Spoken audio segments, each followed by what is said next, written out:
Սահմանադրական փոփոխությունների հանրաքվեին ընթառաջ Հայաստանի քաղաքական դաշտում, մասնավորապես ընդդիմադիր հատվածում տեղի ունեցող տրանսֆորմացիաների, ինչպես նաև ԱՅՈ-ի եւ ոչի քարոզչական գործունեության շուրջ առաջիկա րոպեներին ես զրուցելու եմ քաղաքական վերլուծաբան Արմեն Բաղդասարյանի հետ։ Բարի երեկո, պարոն Բաղդասարյան, շնորհակալ եմ մեր հրավերը ընդունելու համար։ Եվ այսպես, պարոն Բաղդասարյան, Սահմանադրական հանրաքվեից 1.5 ամիս առաջ ձևավորվել է ուշագրավ պատկեր, երբ մենք տեսնում ենք, որ չկա միասնականություն ոչ միայն ոչի ճամբարում, այլ նաև ԱՅՈ-ի դաշտում չկա,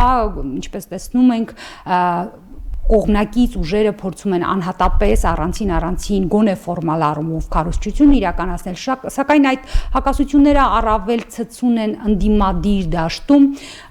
ինչպես գիտենք, մի քանի շերտերով են, գործընթացները ընթանում, ունենք Հայ ազգային կոնգրես ՀԺԿ առանցքը, ոչի ճակատը, կա երիտասարդների չեք անցկացնի նախաձեռնությունը եւ կա 7 ուժերից 7 հոգուց բաղկացած Նոր Հայաստան հանրային փրկության ճակատը, իհարկե նաեւ կա Աշոտ Մանուչարյանի նախաձեռնությունը եւ այլն։ Ահա այս պարակտվածությունը ձեզ որքանով հնարավորություն կտա ընդդիմությանը հաջողելու այս գործընթացում եւ ըստ ձեզ դա ինչի արդյունք է։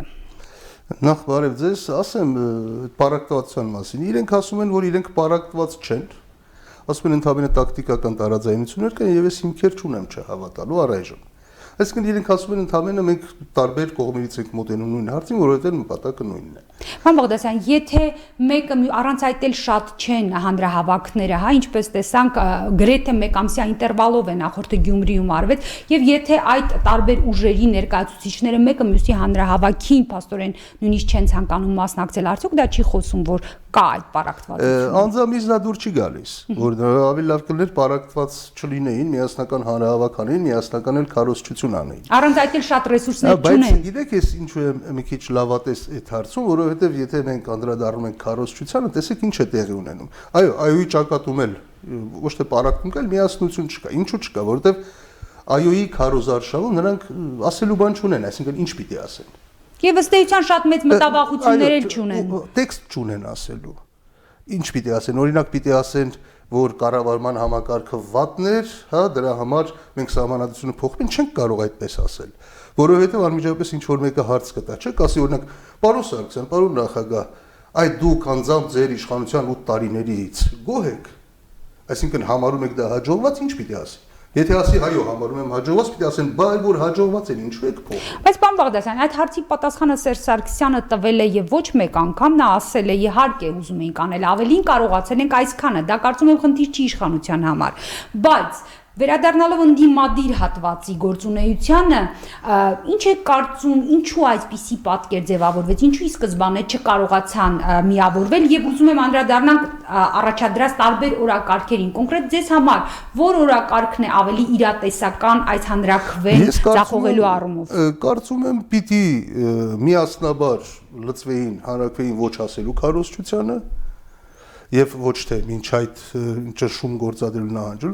հետո եթե դա չստացվեր, նոր հետո իշխանապողության, նոր հետո հաջորդ քայլերը, այսինքն միասնաբար առաջին քայլերը անեին, հետո միասնաբար երկրորդը։ Բայց հիմա իրենք ինչ-ինչ պատճառներով դա են որոշել։ Հիմա հասկանանք խնդիրը որն է, տեսեք, ոչի քարոզչությունը ասելիք ունի կոնկրետ։ Այսինքն նրանք պարզ ասում են, եթե սահմանադրությունը փոխվում է, ուրեմն պետության առաջին դեմքը մնում է նույնը։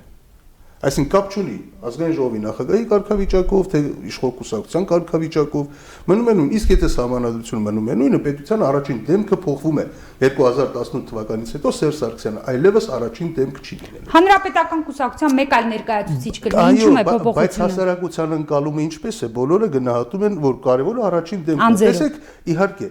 մարդիկ խաղողը չեն կարողանում մթերել, ինչ են ասում են մեր բեռնատարները տանում ենք նախագահականի դիմաց։ Զոհված ինձ արայողների հարազատները պայքարում են, գնում են նախագահականի դիմաց, այսինքն ամեն ինչ անձնավորված է առաջին անձի մակարդակով։ Եվ այդ առաջին անձը մնալու է նույնը, եթե սահմանադրությունը փոխվի։ Հիմա Համենայն դեպս ընդդիմության քարոզչությունը դա է ասում, եթե իրենք կարողանան այդ միտքը հասցնել հասարակությանը, հասարակության առնվազն 80% ես վստահ եմ կգնա ոչ կազի։ Պրոբլեմը այսինքն այդ միտքը տեղ հասցնելն է, այսինքն այդ մտքի հետ կապված, պարոն Բաղդասարյան, իդեպ ընդդիմադիր դաշտի ոչ բոլոր ուժերն են կիսում այդ մոտեցումը։ Դրա հետ կապված օրինակ Ազգային ժողովի падգամավոր քաղաքացիական պայմանագիր կուսակցության ղեկավար Նիկոլ Փաշինյանը այսօր հանդես է եկել ուշագրավ մեկնաբանությամբ, առաջարկում եմ դիտել այն։ Բոլոր նրանք ես պատասխանատու հիմա հայտարարում եմ, ովքեր ասում են, որ սահմանադրական փոփոխությունների չանցնելը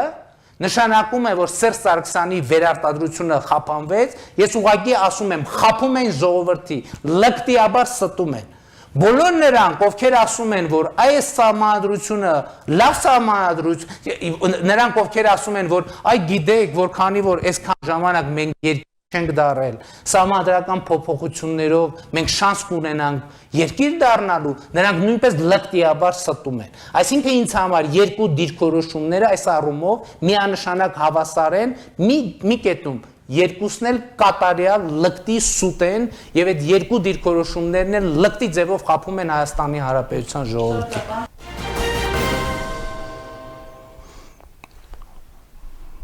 Ինչ կասեք այսպիսի դիրքորոշմանն ի պատասխան։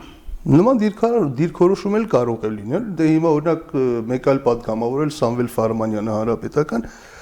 այսօր հայտարարեց, որ այս սահմանադրական փոփոխություններից հետո առաջին անգամ հնարավորություն է տրվելու ընտրությունների միջոցով հասնել իշխանափոխություն։ Դա դաշնակցությունը վաղուց է ասում։ Բայց սահմանադրության մեջ հստակ գրված է, չէ, որ ընտրությունների միջոցով պիտի իշխանափոխություն լինի, բայց իրենց ասելով ստացվում է, որ հին սահմանադրության մեջ այդպիսի բան չկար։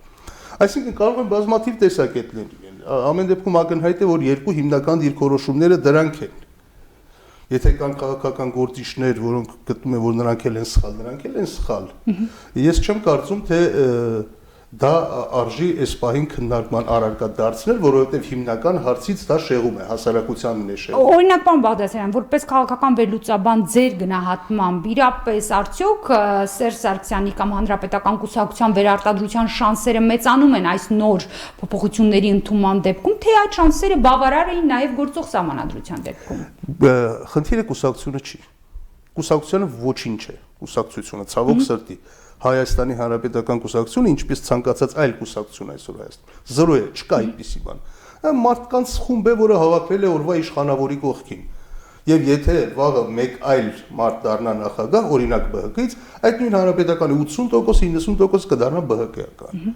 Եթե նախագահ դառնա օրինակ ջրագնդակի ֆեդերացիայի նախագահը, անմիջապես բոլոր կդառնան ջրագնդակի մեծ սիրահարներ։ Այսինքն կուսակցությունը այստեղ դեր չի խաղում, անձն է դեր խաղում։ Իսկ անձը Սերժ Սարգսյանն է, ով կարող է որպես կուսակցության ղեկավար, որպես գենսեք պահպանել իր անձնական իշխանությունը։ Տեսեք ինչու եմ սա ասում։ Բայց ինչն է խանգարում գործող սահմանադրությամբ դա անել։ Կդառնար վարչապետ եւ ոչ, որտեղ գործող սահմանադրությամբ պետության առաջին դեմքը նախագահն է, իսկ նախագահն նա լինել չէր կարող։ Այս փոփոխություններից հետո պետության մեջ լինելու են երկու հզոր պաշտոնյաներ, ազգային ժողովի նախագահը եւ վարչապետը, բայց մեկը մյուսին փոխ լրացնել, այսինքն որևէ մեկը լիարժեք իշխանություն չի ունենալու։ Լիարժեք իշխանություն ունենալու է նա, ով կուսակցության ղեկավարի դիրքից երկուսին էլ նշանակելու է։ Բայց համաձայն եք, պարոն Բաղդասարյան, որ ներկայիս գործող կիսանախագահական մոդելով, եթե օրինակ լիներ հզոր ֆիգուր վարչապետի պաշտոնում, նա ավելի ուժեղ դիրքերում կլիներ, քան երկրի նախագահը։ Այո, նաև ունեցել ենք, բայց դեռ այն ժամանակ սահմանադրությունը փոխփոխված չէր եւ այն ժամանակ դեռ վարչապետի լիազորությունները այսքան մեծ չէին, ինչքան գործող սահմանադրության։ Բայց ինչևէ վերադառնալով ոչի քարոզարշավին, արդեն ուզում եմ անդրադառնանք նոր Հայաստան հանրային փրկության ճակատի կողմից հնչեցվող քաղաքացիական անհնազանդության կոչերին, ինչպես տեսանք, արդեն դրան անմիջապես արձագանքում են իշխանությունները, ասելով, որ դա իրենք թույլ չեն տա, ըստ էության փորձ է արվում կրկնել ապրիլին տեղի ունեցած սցենարը, հիշում ենք նույն դեմքերն էին, նույն Ժիրար Սեֆիլյանը 100-ամյակն առանց ռեժիմի